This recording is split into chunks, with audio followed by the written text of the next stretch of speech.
অসম চৰকাৰৰ ওপৰত বিশ্বাস ৰাখক SITয়ে ভাল কৰি তদন্ত কৰিব আৰু SIT যদি কৰবাত ব্যৰ্থ হয় আমি CBI লৈকে হলেও পঠিয়াম গতিকে ইয়াত বিভিন্ন কথা বতৰা ওলাই থাকিব আৰু উৰা বাতৰি বা বিভিন্ন ধৰণৰ বাতৰিৰ পৰা আমি দূৰত থাকিব লাগে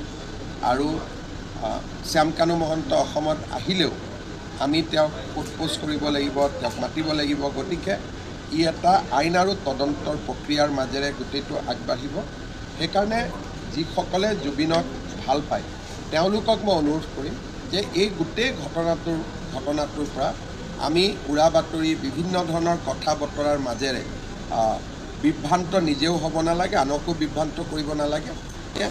আমাৰ দৃষ্টিভংগী স্পষ্ট যে আমি সিদিনাখন কি ঘটনা হৈছিল তাক আমি বিচাৰি উলিয়াম আৰু তাৰ ক্ষেত্ৰত আমি আপোচ নকৰোঁ কিন্তু উৰা বাতৰি বা বিভিন্ন ধৰণৰ বিভ্ৰান্তিকৰ বাতৰিয়ে সকলোকে এক প্ৰকাৰ ব্যতিব্যস্ত কৰি ৰাখিব আচল কথাটোক আমি যাব নোৱাৰিম সেইকাৰণে মই ভাবোঁ যে আমি সকলোৱে কিছুদিন SITক সহযোগ কৰা উচিত আৰু যেতিয়া আমি সকলোৱে অনুভৱ কৰিম যে SITয়ে ভাল কাম কৰিব পৰা নাই তেতিয়া আমি CBI লৈকেও পঠিয়াব পাৰিম সেইকাৰণে আমি অত্যন্ত ধৈৰ্যৰে সৈতে অপেক্ষা কৰিব লাগে ভিছেৰা ৰিপৰ্ট আহিব পোষ্টমৰ্টেম ৰিপৰ্ট আহিব ছিংগাপুৰৰ পৰা মানুহখিনিক উভতাই আনিব লাগিব সেই সময়ত যোন আছিলে ই এটা প্ৰক্ৰিয়াৰ মাজেৰে আগবাঢ়িব কিন্তু যদি কোনোবাই কয় ইনষ্টেণ্ট জাষ্টিছ লাগিব তেতিয়াহ'লেতো কোৰ্টত আমি ফেইল হৈ যাম কাৰণ আদালতেতো আৱেগটো নুবুজিব আদালতে পইণ্ট টু পইণ্ট উত্তৰ বিচাৰিব